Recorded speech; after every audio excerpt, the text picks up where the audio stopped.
안녕하세요. 박영재의 친절한 은퇴스쿨입니다.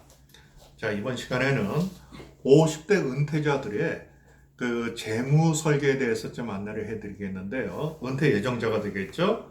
자, 이분들의 재무 목표는 과연 어떻게 가져가야 되는지에 대해서 좀 안내해 드리도록 하겠습니다.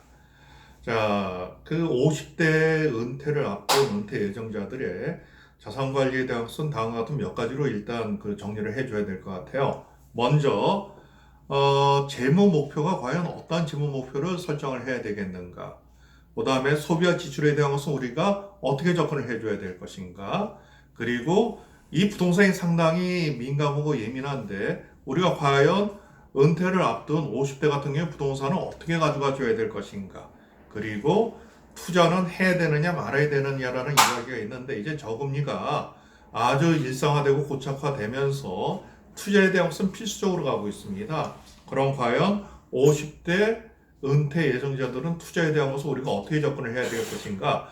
이런 것들을 우리가 확인을 해야 되는데요. 그 중에서 이번 시간에는 과연 50대 은퇴 예정자들의 재무와 관련된 목표는 어떻게 설정해야 되겠는가에 대해서 안내를 해드리도록 하겠습니다. 자, 특히 50대 중반 후반에 들어갔을 때요. 50대 은퇴자들의 재무 목표는 확실합니다. 딱 하나로 나타나고 있어요. 첫째, 내가 은퇴하기 전에 부채를 0으로 만들어주는 노력을 해야 됩니다. 왜 그러냐 하면은요, 은퇴를 한다는 것의 가장 커다란 의미는 뭔가 하면은 내가 매월 정기적으로 받았던 수입이 확 줄어든다는 의미예요. 특히 은퇴하신 분들을 보게 되면은 일반적입니다. 일반적으로 봤을 때 수입은 뭐 기초연금 몇십만 원, 국민연금 얼마, 찔끔, 뭐 퇴직금을 퇴직연금화하라고 하는데 생각보다 그런 분들은 많지가 않아요.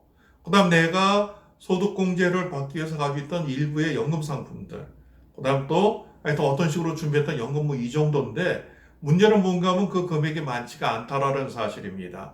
제한된 사실 어떤 면에서 보면은 은퇴를 앞둔 분들의 재무 상담을 했을 때 나타나는 공통적인 부분들은 뭔가 하면은 국민연금 그래도 얼마, 그 많지는 않지만 그 얼마 가지고 있는 것이 이분들한테 커다란 도움이 되는데요. 20년 이상 국민연금을 납부한 분들이 받는 평균 수급액은 91만 원이라고 나와 있어요. 자, 그럼 이렇게 냉정하게 한번 생각을 해보죠.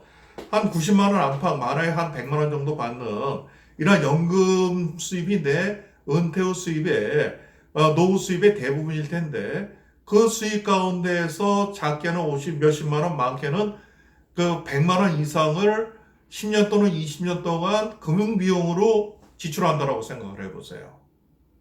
버틸 재간이 없는 겁니다. 하니까는 은퇴를 앞둔 50대가 그 50대가 은퇴 전에 가져가야 되는 재무 목표의 제일 첫 번째는 뭔가 하면은 부채를 0으로 만드는 노력을 해줘야 됩니다.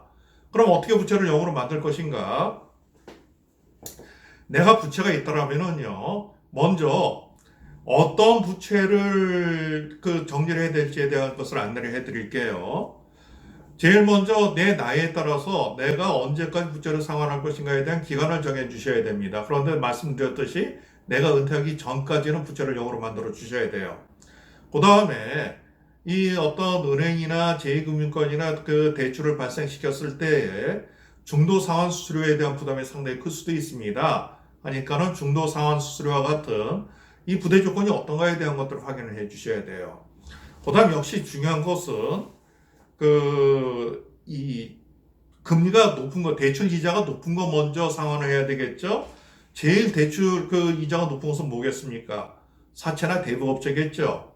그 다음 저축은행도 요즘 들어가 보면은 사채업자들만큼 높은 그 대출 이자를 받는 경우들이 많습니다. 특히 신용대출 들어가면 아주 치명적으로 나타나고 있어요. 현금 서비스요.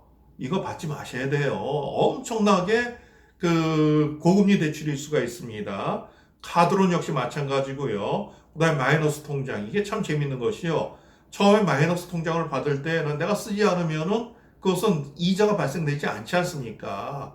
하지만 이게 특징이 뭔가 하면은 500만 원을 가지고 있던 1000만 원을 가지고 있던 2000만 원 한도를 가지고 있던 간에 어느 시점이 지나고 나면 이게 다 그 한도가 풀로 차서 있어요. 또 하나 재밌는 게 뭔 줄 아십니까? 제가 퇴직하신 분들 해서 은퇴 생활에 접어든 분들과 상담을 하면서 많이 듣는 이야기인데요. 은행에서 내가 퇴직하고 은퇴한 것을 기가 막히게 잘 알고 있습니다. 내가 원치도 않아가지고 내 주거래 은행, 내 통장, 내 급여가 입금되던 주거래 은행에서 나한테 원치도 않았는데 이거 내가 2천만 원 대출을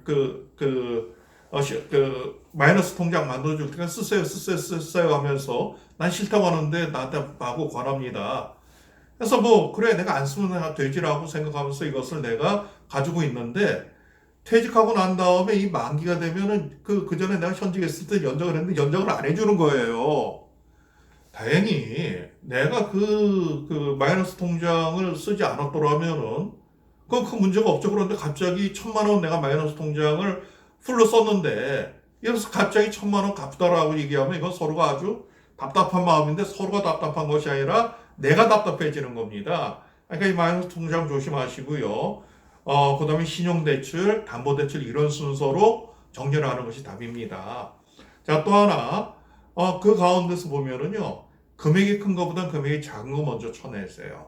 그 다음에 상환기일이 먼 것보다는 상환기일이 가까운 것부터 쳐내기 시작한다라면은 내가 부채를 조정하는데 훨씬 도움이 될 수가 있는데, 여기서 한 가지 우리가 특히 은퇴를 앞둔 분들한테 상담을 했을 때 제일 크게 나타나는 문제는 뭔가 하면은 주택담보대출과 같은 상대적으로 이율은 낮지만은 오랫동안 할 수 있는 것들에 대한 소위 얘기해서 장기 모기지론이라고 이야기를 합니다.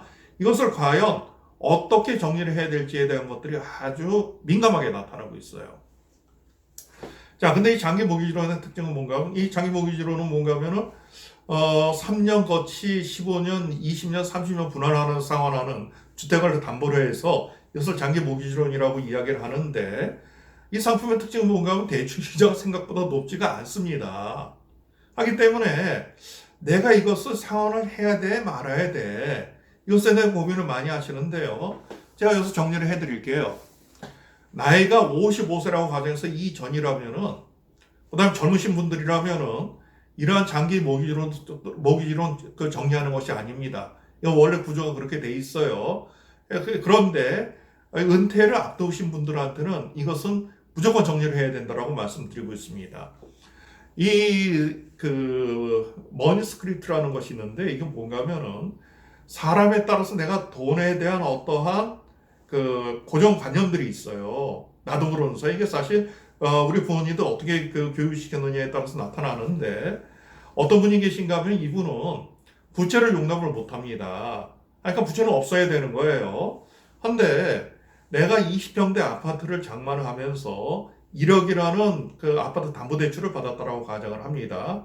물론 거치 기간이나 원리금 상환 기간이나 기간이 있을 때 이것은 원금과 이자를 같이 상환을 하고 있거든요. 대신에 기간이 기니까는 대출 원금이 줄어드는 것은 폭이 작죠.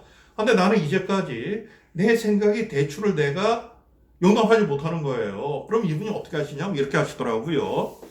30대 중반인데 20평대 아파트를 마련하기 위해서 1억이나 대출이 있었다라고 가정하죠.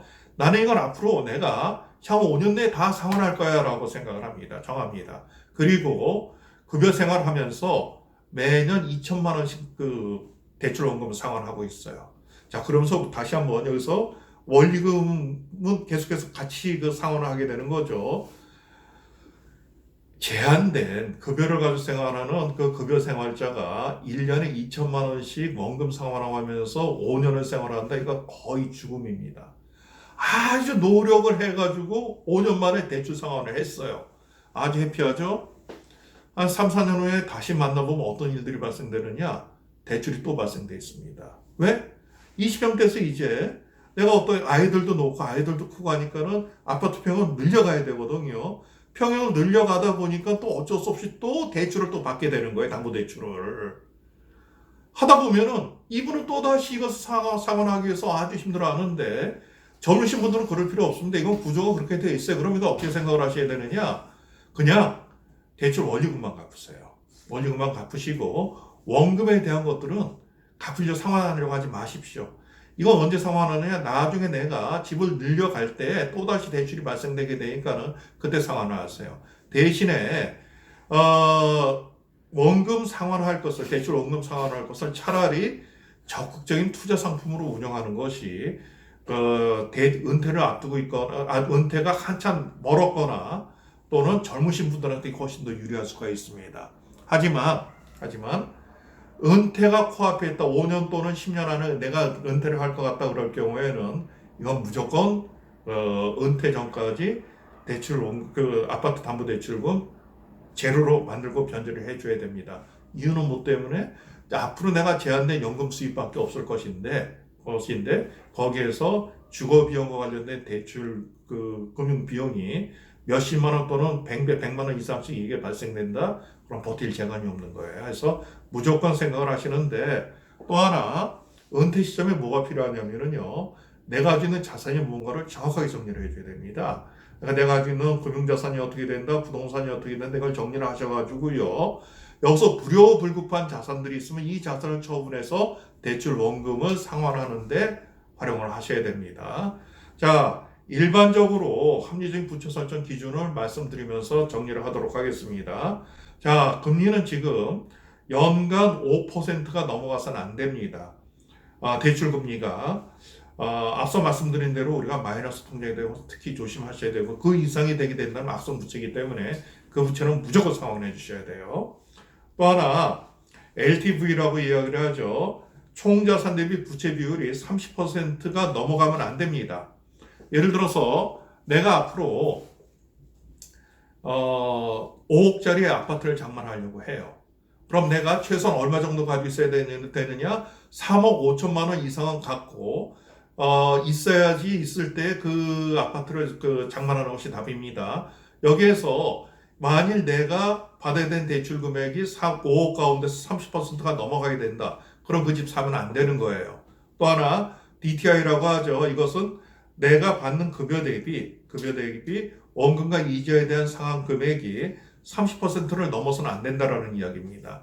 내 한 달 우리 가정에 한 달 월 수입이 500만 원이라고 가정하면은 내 아파트를 담보대출로 샀다 또는 다른 부채가 있다. 이 원금과 이자가 나가는 이 부담 금액이 150만 원, 30%인 150만 원 이상이 돼서는 안 된다라는 이야기예요. 자, 5%, 30%, 30% 요 세 가지 원칙만 명심하게 되면 이 안에서 혹시나 대출을 일으킬 때 이 안에 들어가느냐 들어가지 않느냐 요소를 가지고 의사결정하셔야 됩니다. 그런데 다시금 말씀드리지만은 은퇴 전에 제 목표의 제일 중요한 것은 내 대출금을 0으로 만들어야 된다는 사실 명심하시기 바라겠습니다.